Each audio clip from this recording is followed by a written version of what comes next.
Well, how is everyone doing? You guys enjoying Datathon? Yeah, I've learned a lot, and it's been fun. That's awesome. Yeah, Thanks. awesome to hear. Yeah, if y'all can, doing virtual classes, I don't think any of us are used to it yet or will ever get used to it. So if y'all could start up your video so we can make this less impersonal, that'd be cool. And yeah, I think we've got a critical mass. If you're ready, Seth. Yep, Is it just simple? about. Finish setting up something. Okay, let's see if I can share my screen. Could you quick enable screen sharing, Jimmy? On it. Can you share now? Here we go. Cool. Can you guys see my screen? Yep, we can see the Firefox. Awesome. Yeah. Cool. Well, welcome everyone to a lesson on data visualization using Seaborn. Mostly is the package that we're going to be using here. We're going to go over a couple things. We'll mostly just kind of walk through a bunch of different visualizations and the code that creates that visualization and why that code works. We'll go through scatter plots, line plots, bar plots, pie plots. I think we'll do some heat maps, some distribution plots, so things like box plots and a couple other things maybe. We'll talk about how to like style and theme your visualizations, so you'll get kind of a broad overview of how to do some visualizations, and hopefully this will help you when you're creating those sweet notebooks to submit when competing. Submit tomorrow. Cool. All right, so we're going to jump in. I'm going to show you guys something called Google Collab. So Collab is... Quickly, just wanted to check, Seth, like, is this Jupyter notebook be available in data wrangling, or it will be available in the visualization channel? Anything that excuse me, yeah, I should send the, I'll send the notebook in the visualization channel. Yeah, so there's the two different channels for two different classes. Wrangling, which is the one I just finished, and then we'll throw this notebook, which, thanks for reminding me, I will throw this in the other channel. Thank you. So anyone can view. I'll copy the link, and I will send this in. Classes, data visualization. There we go. Cool. Awesome. All right. Yeah, but again, we'll just, if you want to, or if you get lost, you can always refer to that Collab, which is like the set of notes for this lesson. But I like to kind of just walk through the code step by step.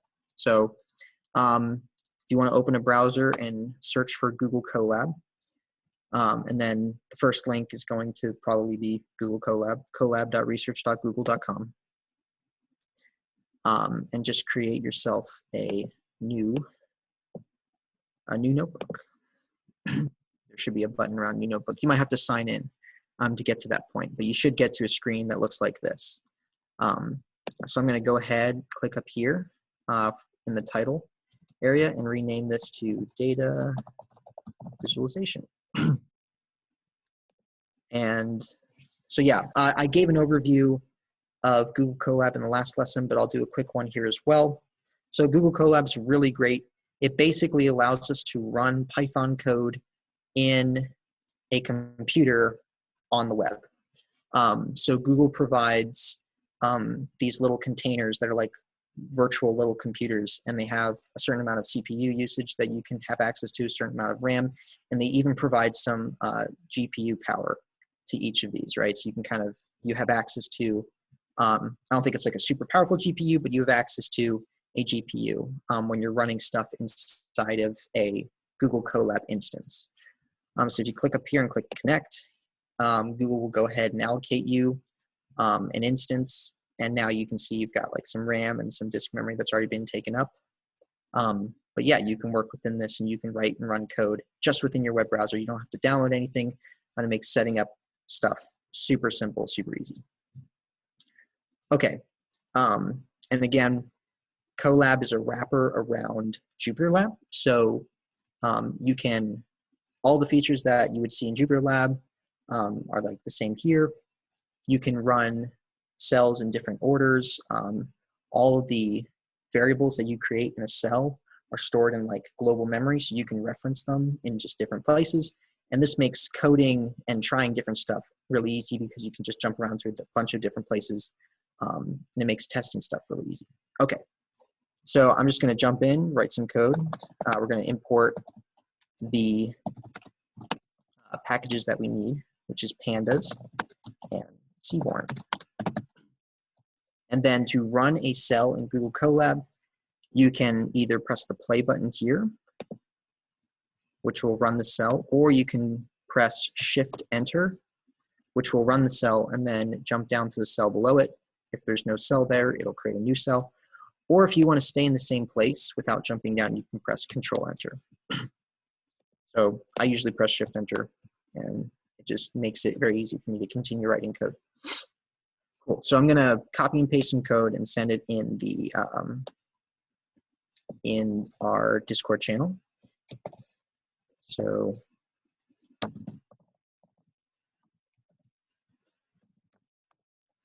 there we go. If you want to copy and paste that into your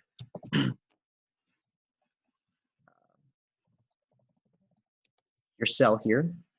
And again, when we write the name of the variable at the bottom of a cell, Google Colab will actually print out a nice version of that object. So in this case, what we're dealing with is a pandas data frame. If you just came from the course previously, you kind of know what that is now. We're going to kind of assume that you have some familiarity with pandas now, that you're taking this class, but pandas data frame is basically like a CSV file or an Excel file stored in memory. Cool. So, and a quick explanation of what's going on here. So we're creating this data frame, and we're clearly creating, in fact, I'll show how this kind of works in multiple steps. So let's send this to a different cell.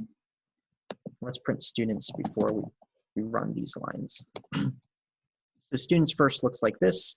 We have a name column, a hair color column, weight column, and birthday column, right? And then we have, we're creating this heights column, which I guess is assigning a name to a height.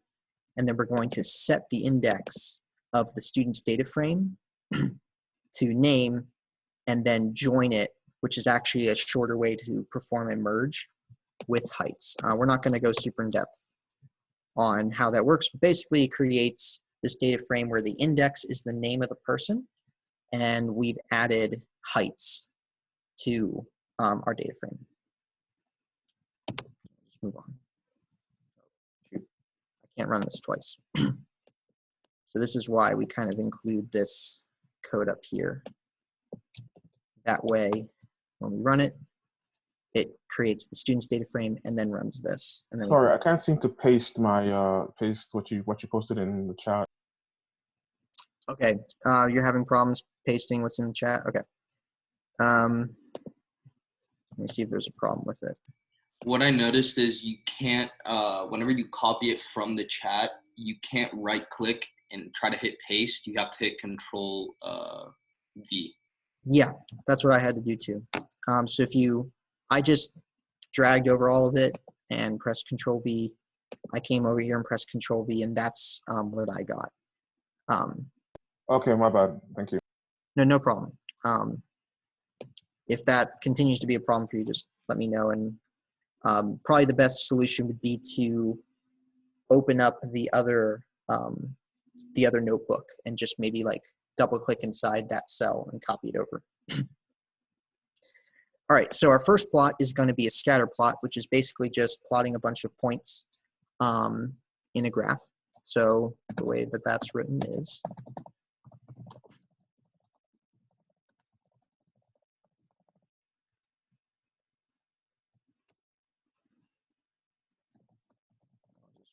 writing code. we can see two different ways to kind of accomplish the same thing.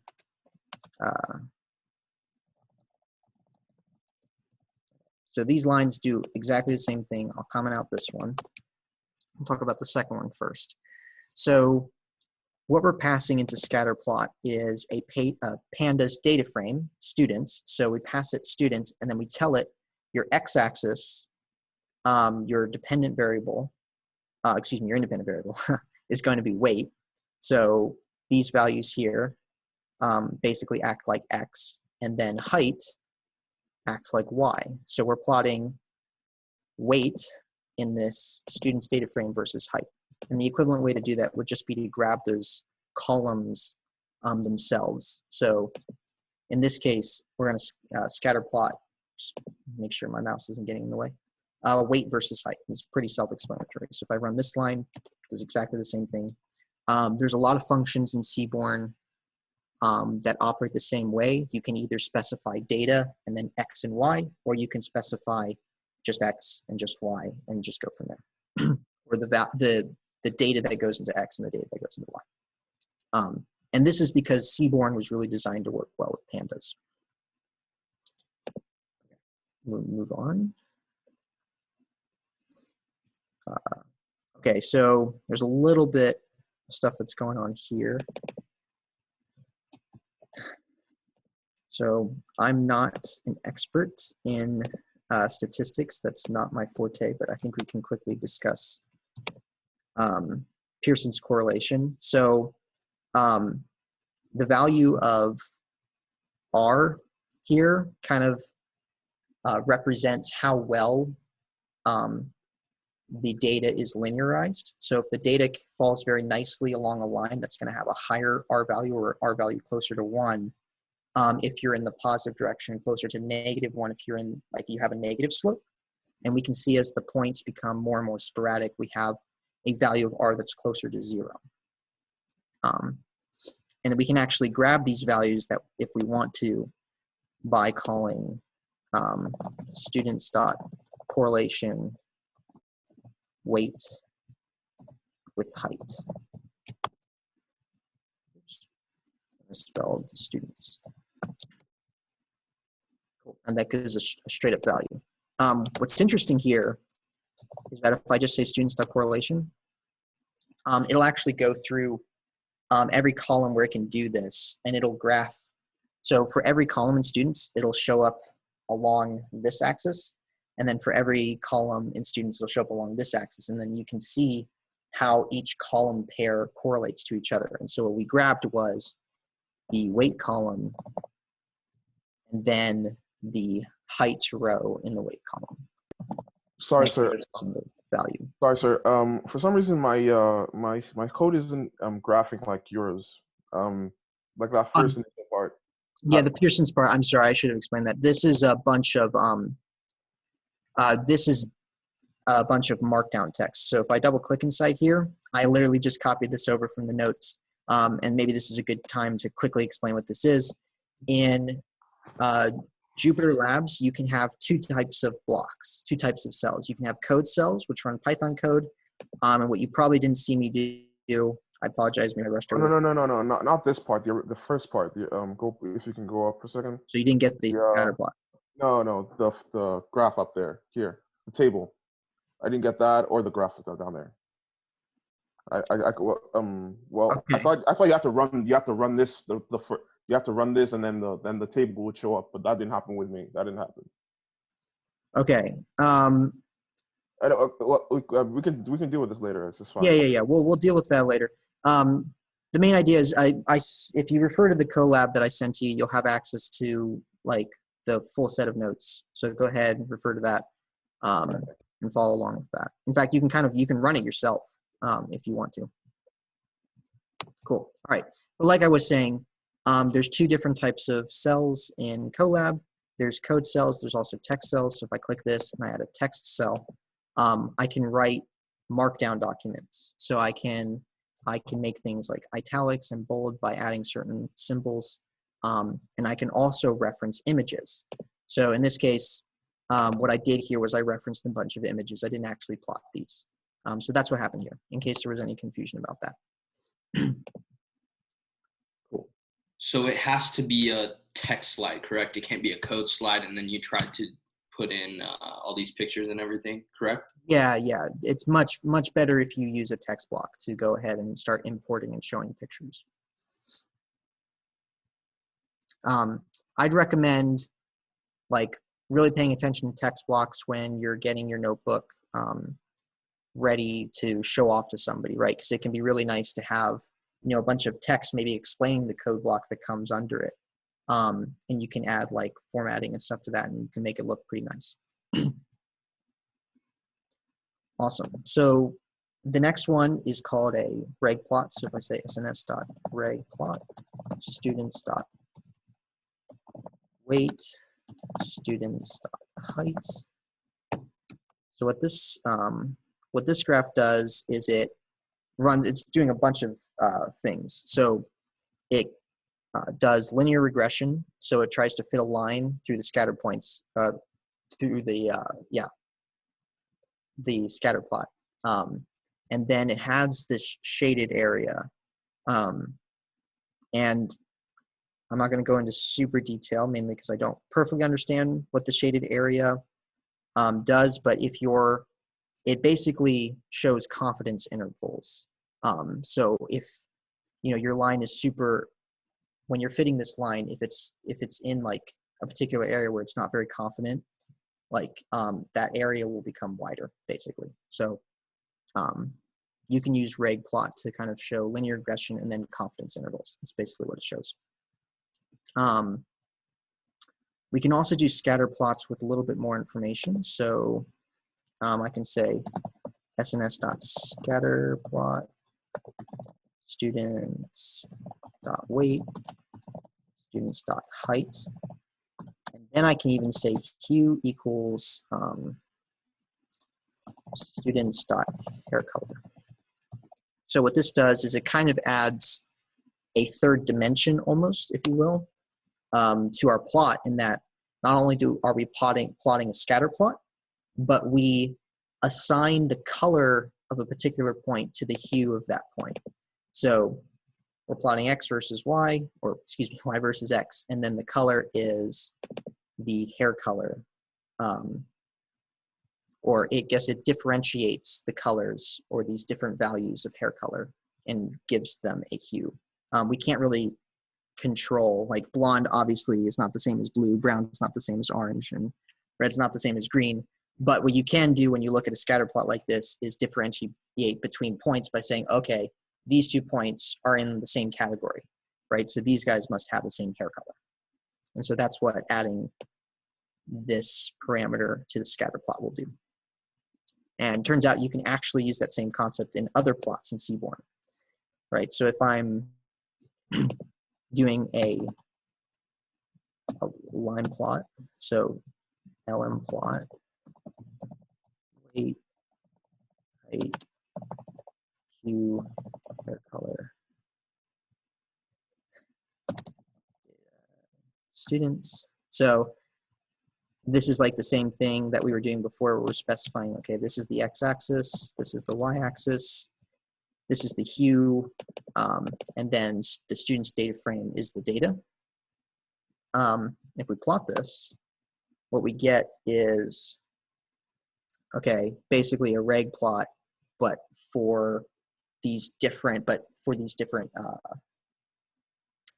sets of values, right? So for all the brown values, or all the rows in the data frame that have a hair color of brown, run a linear regression through that, run linear regression through all the rows that have blonde and green, and so on and so forth. If we don't want these confidence intervals, I think we can turn them off by saying confidence intervals.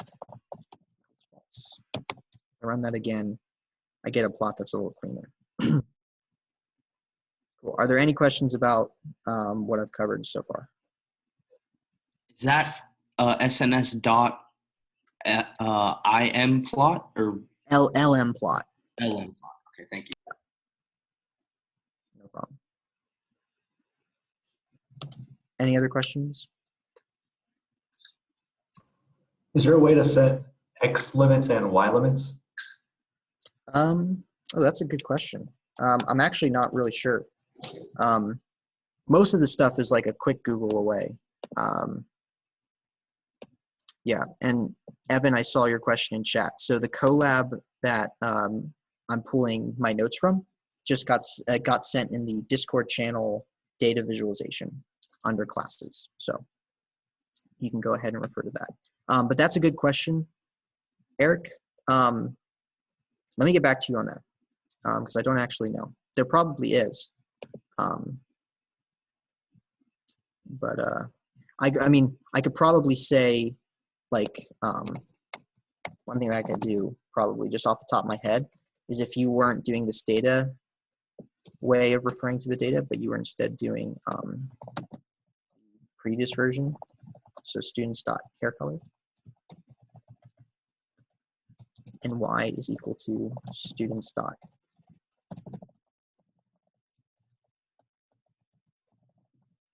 And this may not be exactly what you're asking for. I think it was weight. I think I can grab a set of values. So I can use, I think I can use slicing. So let's say that there's only like 5 values, or I only want like 1 or 2 values maybe from each of these. So I think I can do, I can just grab like only maybe the first 2 values. If I run that, okay, that didn't work.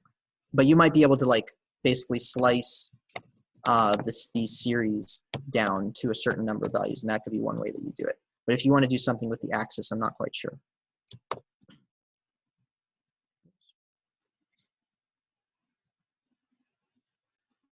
Students no weight, students not height, students not hair color. All right, I need to move on. Not quite sure why that didn't work, but we will maybe come back to that. Cool. Awesome. All right. So moving on, we have your regular line plot. So this will kind of connect dots. Line plot.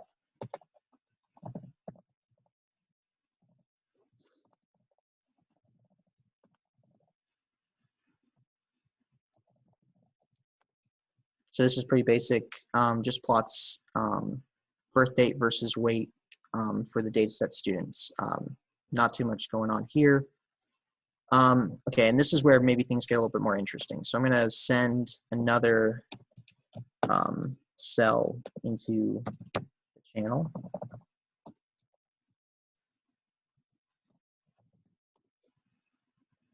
Go ahead and copy that and paste it into a new code block. And that should give you the graph that you see here. And basically what this does, this just shows the power of Seaborn and how much it can do with like a single line, right? We literally just have a data frame of birth dates, house prices, and net worth.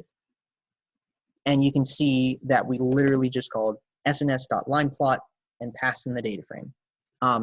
And Seaborn was able to say, okay, given this data frame, I'm going to plot the index. So let me split this up into two cells. So if I print out data frame here, right, we can see that we have birth date as the index and then house price and net worth as 2 different columns. So if you want to plot a data frame, what Seaborn will try to do is plot your index versus every other column. So if you have a good index and you want to plot every other column versus that index, you can literally just call sns.lineplot, and it'll go ahead and create a graph, or a graph with multiple plots for each of those columns versus your index. So I think I repeated myself there a couple of times, but you get the picture. Cool.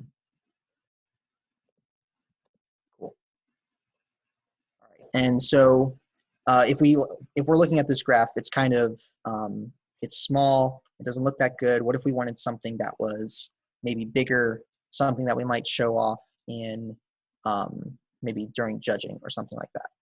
So if we want to have more control over the style of a particular plot, we can import Matplotlib, which is what Seaborn is kind of built on. And in fact, to save time, I'll go ahead and send this code block as well.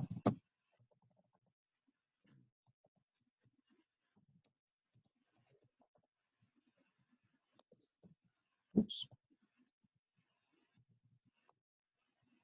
So there we go.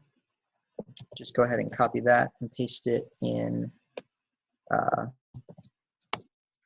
this cell. And what you'll see is like a much bigger graph than what we had previously. And we can see it did a couple things. It added markers for all the different points. So it's no longer just a connected lines. It now has like markers for where the data points actually are. And the x-axis, the values are actually like rotated 90 degrees so that I guess they don't run into each other if you were to have a lot of them. That might be one reason you do it.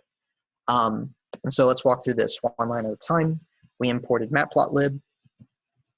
We're creating a figure, and we're specifying the figure's size. So in this case, if I were to write 15 and then 10, that would make the 10 is the height, 15 is the width. So you can always play with that to see how high and how wide you want your figure to be. We can give it a name, so plot.title, and then you can write a full-blown name. You can specify the font size and the style. We still run line plot. So line plot, you can see, is kind of fitting in with Matplotlib because they're basically running the same code behind the scenes. So here we can specify the legend, which basically is saying for like each of these plots, the first plot you should call house price, second plot is net worth. We give it a label on the y-axis, which is dollars, and then the x ticks, we're not changing them, but we are rotating them by 90 degrees. So that's rotation equals 90. We got rid of the box. So if you notice on the old plot, there was a box around here, and we're actually getting rid of that. And then we show the plot, and there we go. And that's a it's a nicer looking graph than the graph we had previously. Excuse me for a second. You guys have any questions over what we just covered?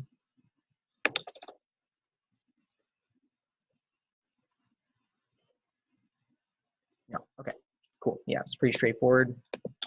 Just some different ways for you guys to visualize, I guess, data as you're working with it. Do you think I have something in chat? Okay, yeah.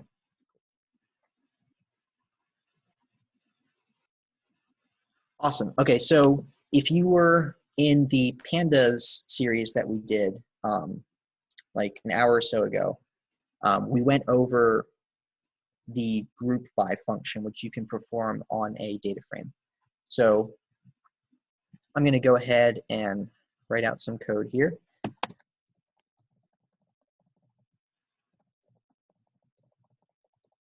So we're grouping by hair color again.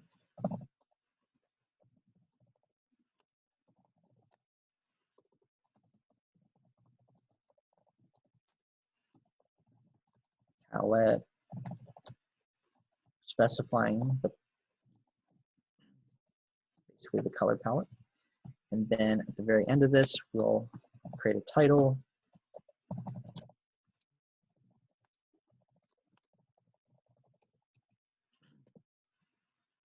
Cool. Now let me catch my misspelling there. So if I run this, this creates a bar plot.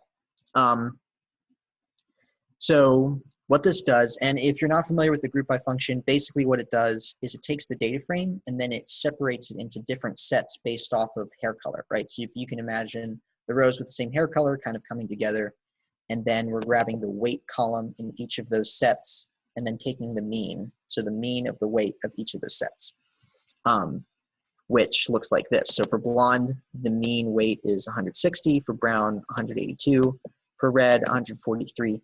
And then we're taking that set of values and we're passing them into the bar plot function. So the index are the different categories, blonde, brown, red. And the values are obviously the values 160, 182, 143. And then we're specifying the palette. So generally, if you were to do a quick Google search on like SNS bar plot and then palette or something, you might be able to find like probably a whole list of different strings you could pass in here to get different palettes of colors. So that could be pretty fun to play around with. But that's a particular one. Kind of fits our color scheme, which we have some blue in our color scheme. So any questions about this before I move on?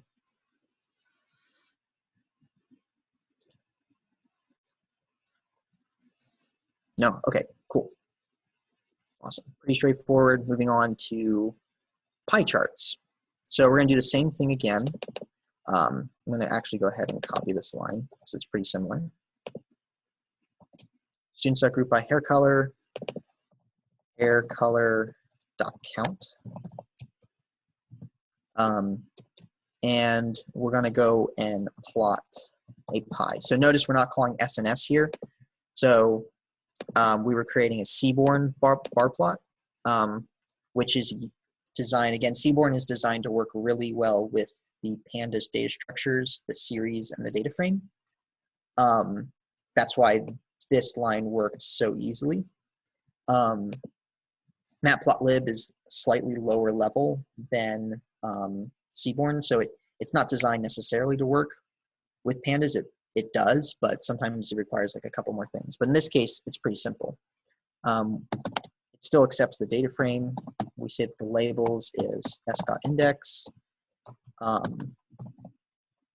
to be completely honest, I'm not going to try to explain this precisely. Basically, this is a format string, and I'll show you what this does in a second.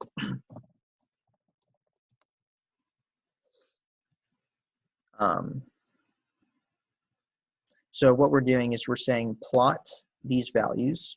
So let me make this, let's print this. So what's in S is a panda series where blonde has three. There are 3 rows with blonde, 5 rows with brown, 2 rows with red. And then we want to print basically the percentage that each of these values take of the total. All right, so, and when you pass in this data, this series into Matplotlib, it knows to consider like the fact that if you want a pie plot, then you have to graph each of these values versus the total. So this is the format string %.0f, so that means don't show any places past the decimal point, so only show whole numbers. And then % is like escape character for %, so it shows a %, right? I said I wasn't going to try to explain that, but that's how it works. Mainly because I didn't remember it, and then as I was looking at it, I was like started remembering, so I was like, okay, got it. Any questions about that before moving on? Whenever we learned to do formatting strings, at least in some of my engineering 1 or 2 classes, we would get like brackets instead of % signs. Would that also work? I don't think so in this case. I think I tried this last time I taught this class, and I didn't look into it further afterwards. But I think you're referring to like F strings, which are super useful, and I use them all the time. So the way you might do it is like F, and then stick in like a variable like this, right? So I don't think that's what's going on here. I think you're passing something a little bit lower level. This is very similar to what you might write in like a C++ printf function or something like that. So I think I'm just gonna, I think this is passed into plot.py, and it literally like applies this almost like a function basically. So I think the underlying implementation is very different from F strings or something like that. Any other questions about that? Cool. All right. I'm just moving along here. Okay, this one's kind of cool. So this one, and I'm gonna send a code block again in data visualization.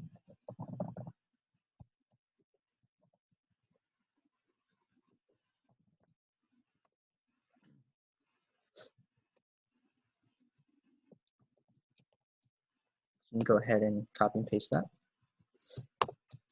So what this set of code does is creates this heat map.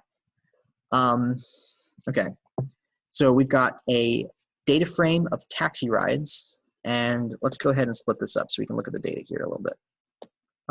Because we end up using an entirely new plotting package here. We kind of sneak that in. It's called Plotly. If I show taxi rides, we have this data frame of, I guess on a particular index or on a month and weekday, this is like the distance of a particular taxi ride. So I think this is just a collection of taxi rides for particular months, and then the weekday, and then that's the distance. And so what we're going to do is import plotly.express, and Plotly is super cool. I think Plotly is probably my favorite, I guess my new favorite because I'm getting into it, visualization package. Plotly does a bunch of stuff. You can create dashboards and other stuff with it. It's really cool.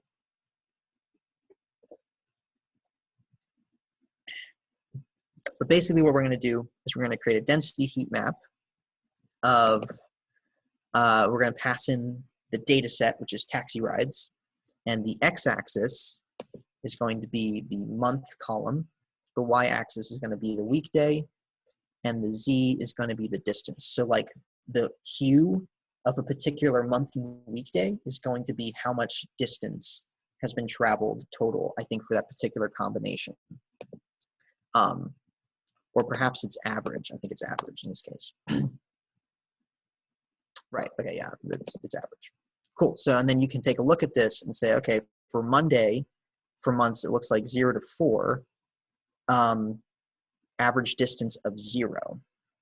Right, so that's kind of interesting. So this might be a cool way to look at different clusters of data and I guess kind of compare different portions of time, right? So if we were like, okay, well, what time is like the most, which time has like the highest average of cabbie ride distance traveled?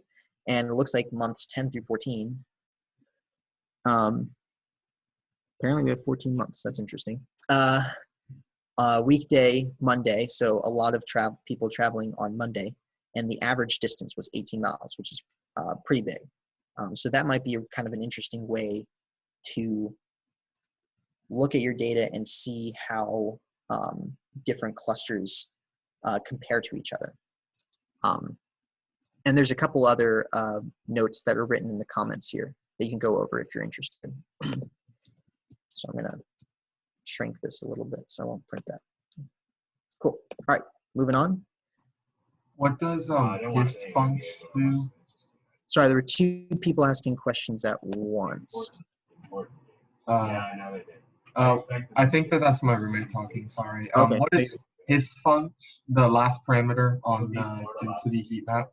Yes, histogram function is average. So what I'm assuming it does is for every month weekday combo that appears in the data frame. If they're the same month and weekday combo, those values are going to get averaged together. Cool.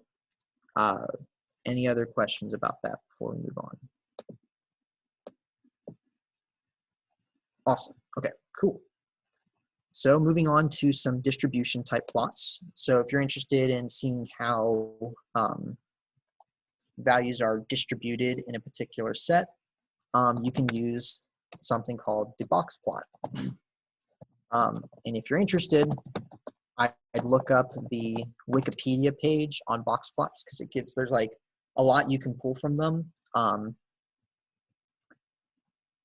Let me see, students.haircolor, yeah, students dot weight palette equals pastel 2. Cool. So this is what's called a box and whiskers plot, I believe. So you have your whiskers, which represent the extremes of your data, and then I think the line in the center here, I'm pretty sure is the median, but don't quote me on that. But this is an interesting way to see how, for a particular column, how your data is like distributed in that particular column, or for that particular group in this case, right?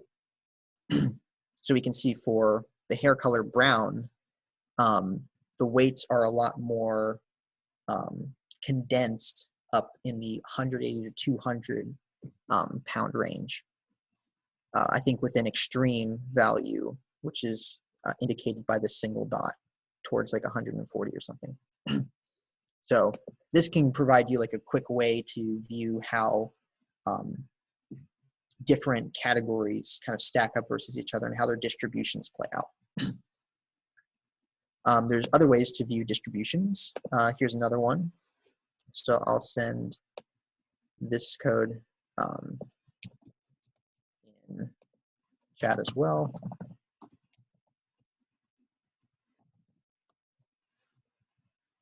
Go ahead and copy that.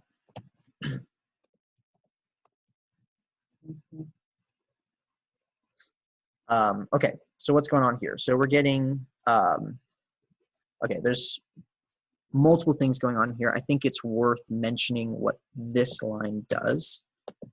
So I'll create a code block up here just to demonstrate. So what is happening here is we're grabbing every row in students for where the student's hair color is brown. Notice how this returned like an entire data frame with just people whose hair color is brown.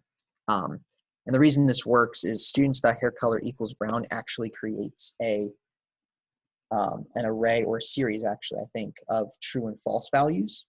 And so what happens when you call students on, I think I can print this. I just think this is really cool, and it's interesting to know how this works because I think it can help you understand a lot of other code, right? We basically create an array or series, excuse me, in this case, of false and true values, and where the value is true, it'll add that row. So when I say students at this, it goes and only collects the rows where that value is true. Students.haircolor equals brown. So that's an interesting pandas feature. So browns, students, where students' hair color equals brown, blondes, where students.haircolors equals blonde. And then we do two distribution plots where we plot the brown, people with brown hair's weight actually it's literally just a distribution plot, but in the histogram form. And then displot the blonde's weight where it's a histogram plot as well. And we can see, I think, pretty sure this is supposed to have a legend. I'm not quite sure.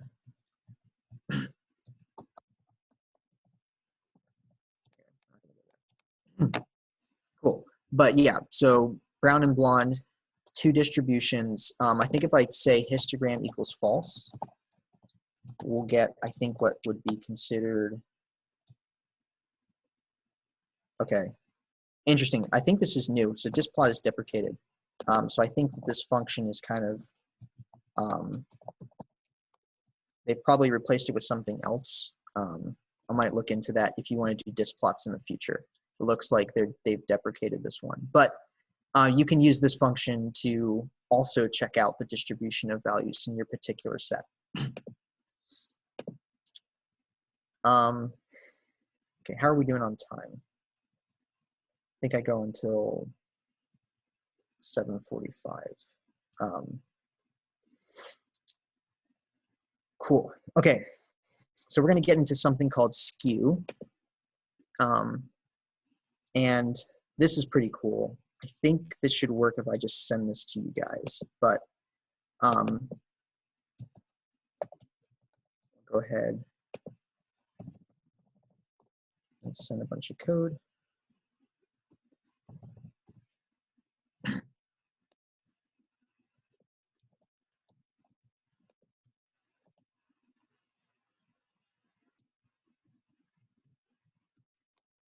And if you run this, oops, we're supposed to see the answer. I'd like you guys to test your knowledge about how skew works. Okay, yeah, before we do that, let's talk about skew. So let me copy. I'm jumping ahead of myself there. Let's go ahead and paste some text here, and let's talk about skew. I'll just go ahead and read this. So a note on skew. We call a data set skewed if there's more density to the right or left of the distribution. So if there's more data to the right, we say a data has a left tail and thus is left skewed. If there's more data to the left, we say that the data has right tail and is right skewed, right? So in this case, try to figure out what the skew of this data is and why, right? So in this case, we can see that the data looks like it's stacked up on the right side, and it seems to have a left tail. So in that case, we'd probably say left skew. And turns out that, if I run this, that is correct. I think, yeah, if I double click this, then I don't have question. You send the text square that you just put there through Discord? Sure, I can do that. I'm trying not to spam Discord too much. If you scroll up to the top of that channel, you will see the original document that has like all of these notes too. I'm just sending those blocks so that you guys can follow along with me if you want to. I can go. I'll go ahead and send this one though. Thank you. No problem. I'll send it. Yeah. Okay.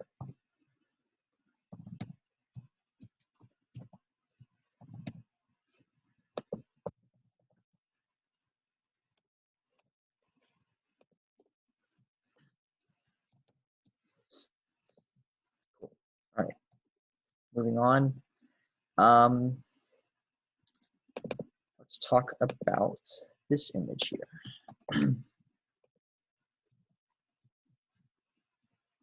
Okay, and this also needs to be marked down. So I'm not going to send this one, but I will copy and paste it here so we can view it.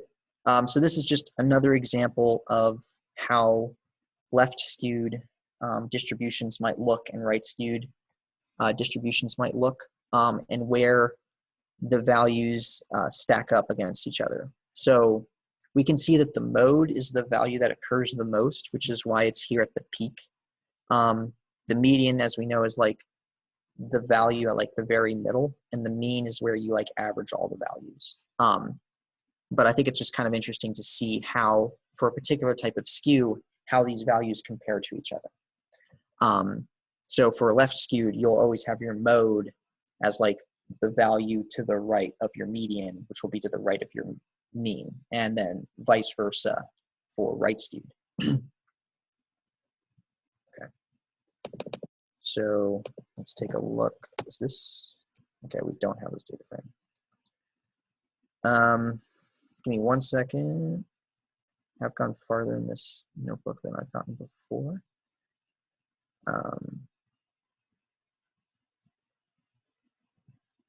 Okay, I think this is just regular students. Cool, yeah. So we're going to move into, okay, this is probably the coolest plot you'll see today, for sure. I'm gonna make this window a little smaller for me because I have two windows looking at the same time. Okay, so check this out. We're going to say, I think we're gonna add some data here. So we're creating a series. Okay, I'm gonna send this because I'm not typing all of that out.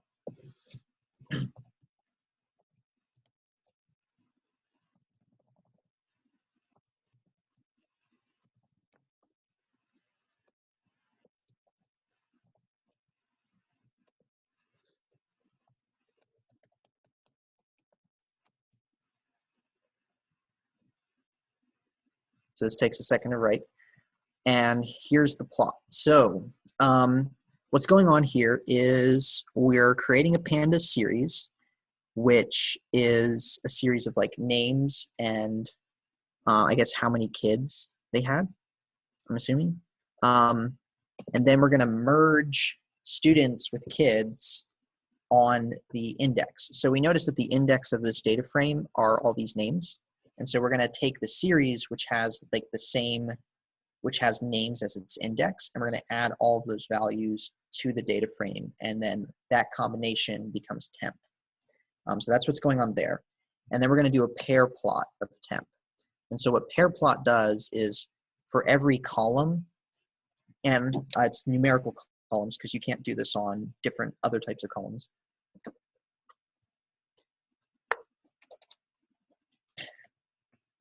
It'll do several things. So you'll notice when, so it goes weight, height, kids, weight, height, kids, right? And then weight, height, kids. So where the columns are the same name, you'll get a, I guess, a distribution plot of the values for that particular set. So for brown, this is the distribution of weights. And then for each of these other plots, you get a scatter plot of height, in this case, versus weight. And then you also get a plot of kids versus weight. And then here you get height versus weight. So that's basically like the reverse, almost like the inverse, if you will, of height versus weight, right? Weight versus height. And along the diagonal, like I mentioned before, you have a distribution plot for each of these different values. So this is a cool way to, it's almost like if you guys remember that correlation thing that we did up at the top, where we had for every column, if you were to plot a line plot or do linear regression through those points in the scatter plot, how well would they correlate? This is kind of the same thing. So for every combination, for every pair, we get a plot, which is pretty cool. Awesome. All right, we have another one. This one's really cool too. This is called a joint plot, and it basically takes two distributions and overlays them on top of each other. So you can see where they, I guess, most align. And I think this is much easier if I just show you. So I'm going to type actually sns.joint plot. Actually, before I get into this one, I meant to ask, are there any questions about what we covered? Because I've been covering a lot, I think, since I last asked. I have a question. I guess I'm confused on how we were able to get like distribution plots if we're pairing it with like kids over kids. Okay, yeah.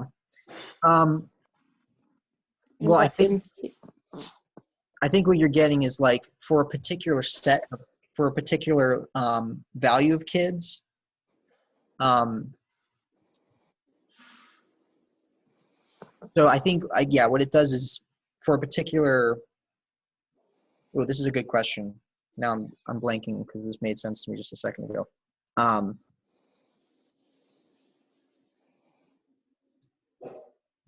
Let me get back to you on that because I'm blanking on that. That's a really good question though. But I do know that these are basically like the distribution of the values of weights. But yeah, we'll come back to that in a second. But that's a good question. All right, students.weight, students.height, kind equals KDE.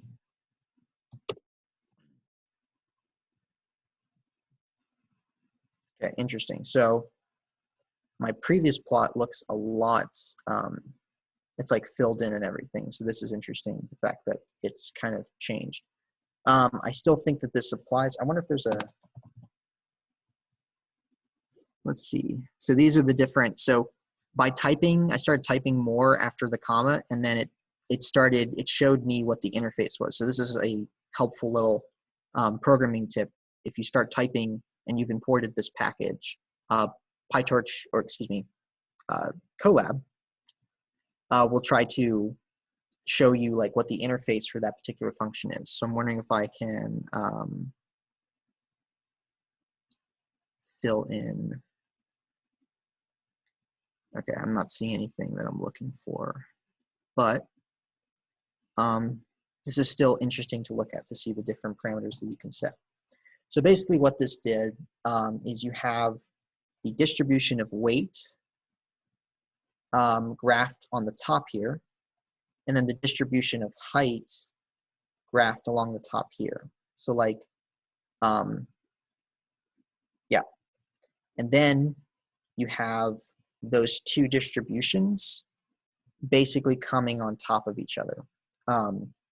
And this is, so at the very center here is the place where you have, if you were to go to weight, I don't know, 180, and then height, this looks like somewhere in like 74-ish, I suppose, you would have a lot of items that have that particular weight and height, right? So this is a way of like a 2D distribution plot, if you will. So you see a collection of lots of heights of that particular value and lots of weights of that particular value, if that makes sense.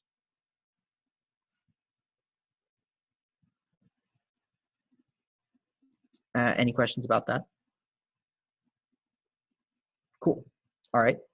I think we have, I think we go until 7:45 until questions. Sorry, I'm just need to make sure I'm staying on time.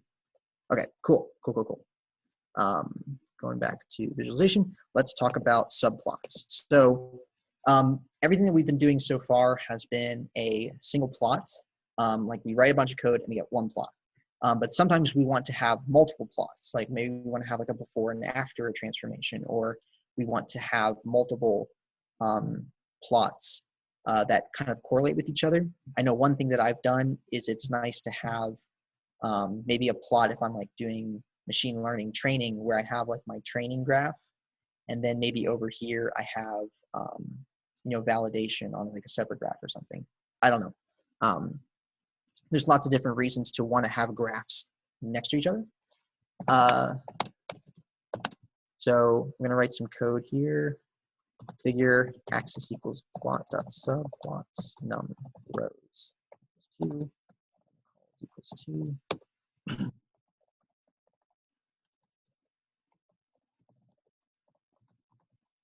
fact, okay, this is a little bit too much code for me to type out, so I'm going to send this in the Discord.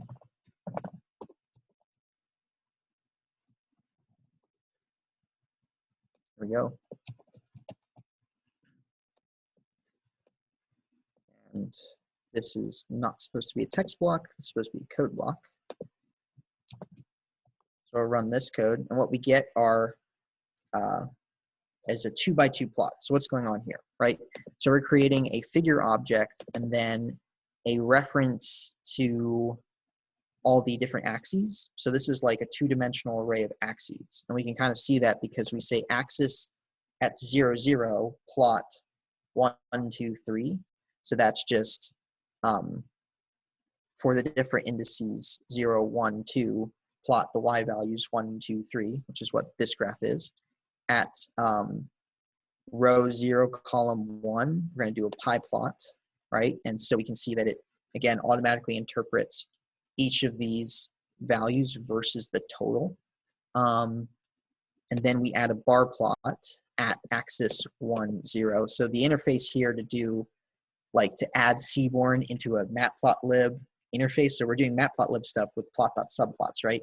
But we can still add Seaborn plots into a Matplotlib subplot set, right? Which is kind of, I think, what this code is showing off here. So we can bar plot, you know, for A, B, and C, these values 1, 2, 3, where the axis is row 1, column 0. Same goes here, scatter plot with these different values, right? Very short example of how you can create a set of subplots and then assign a particular plot to each of those axes, which I think is pretty cool. All right, moving on to one more. I'll copy this code. I should have asked Rashad, I think, in the future to mute the channel that we're going to be pasting a lot of code in. But here we go. There's another code block which you can copy. There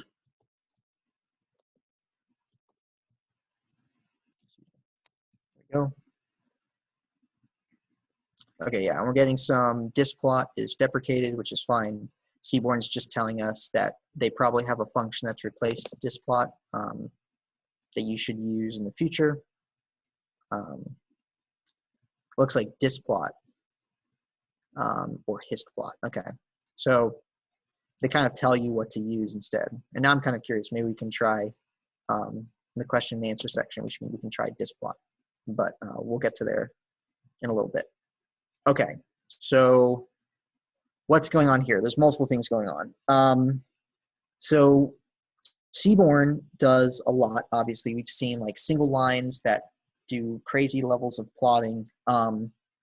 We can actually use Seaborn to go ahead and access a toy data set. So a data set, if we're just looking to work on our visualizations, we don't really care what the data is. We just want to plot something. Turns out Seaborn has a bunch of data sets that you can go and access just by referring to their name. So the Titanic data set is this really interesting data set that basically tracked a lot of people from the Titanic, whether or not they survived, and then different demographic features about them.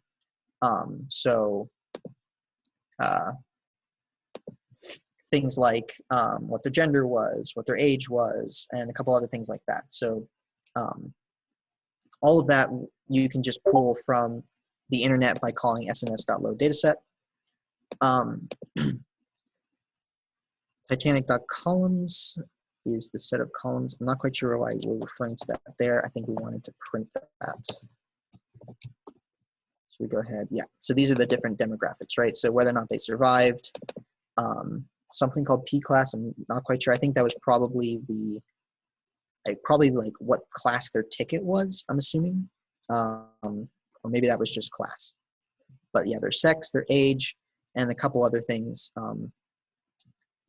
And what we're going to do is we're going to call sns.facetGrid on this. And I think at this point, this is just an example of some of the crazier functions that you can use.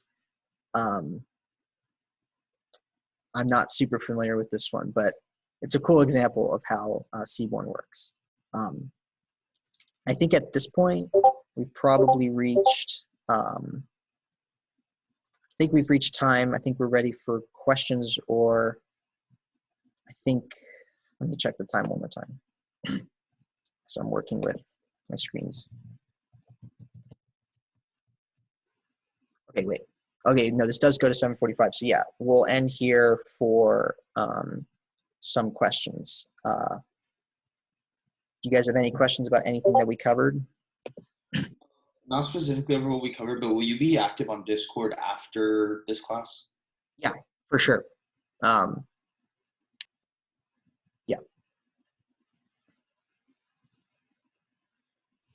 Hey everyone, can you fill out the form that I've posted in the chat? It's really short and it should only take like 30 seconds. Thank you. I have a question. So for most of these like visualizations and for like most of the things we've been learning for the past 2 lessons, we've been using the Panda, the data frames. And I guess I was wondering, like, how do you like convert data that you found online, like in a CSV file, into something that you can manipulate with Panda? Sure. So I think we covered that in the previous lesson just a little bit. I could have come back to it, but basically, or I'll show you here at the bottom. So the way that you would do that is there's 2 functions. Pandas, in this case, we're referring to pandas as PD. There's read CSV, and then you would pass in either a URL or the like path to CSV. And then you can do the same for Excel files. So if it's an Excel file and not a CSV file, you can call the same thing. So if you can get a URL, or you are running this locally and you have access to that file, you can use read CSV, and it'll go ahead and read those values into a data frame. Does this work for text files too? Like if I were to come across one of those? Text files, if the text file is comma separated, maybe. I think read CSV probably expects the file extension to be .csv. I'm not quite sure if that's exactly what you're getting at, but if you have a text file, you can probably just change the file extension to CSV if it's comma separated, and you should be fine, and then just read it in. Okay, thank you. No problem.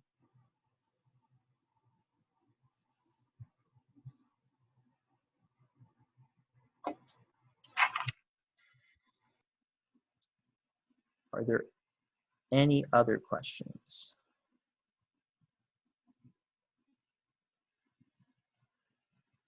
Yeah, and for sure, if you guys could fill out that form, that's really appreciated.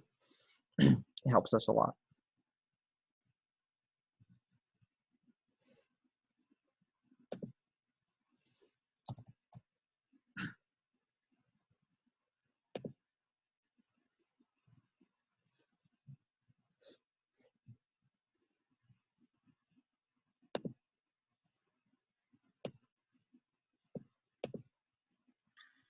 How long have you been working with Google Collab?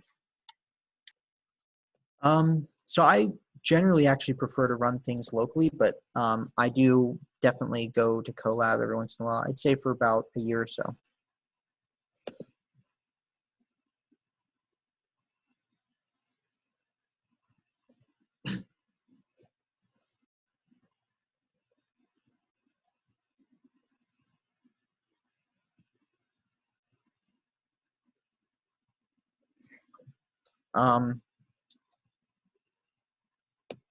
If there are no more questions, I think that's it. Thanks, guys, for coming. I will be active in the Discord if you have any follow-up questions or stuff like that. Yeah, so I'll be sure to stay active. I may take a quick break, go eat something, rest my voice because I've been talking for almost 3 hours. Before you go, were you able to find an answer to my previous question? Okay, yeah, the one about this. Yes. Yeah. So I think, again, it's been a long time. Okay. Let me get back to you about this question. You have the same username Yep, on it's Discord, still right? Nikki. Yep.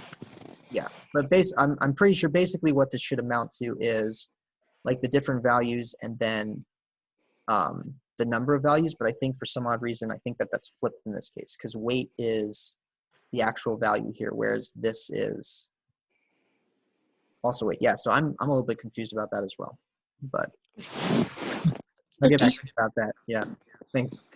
All right, thanks, guys. Bye.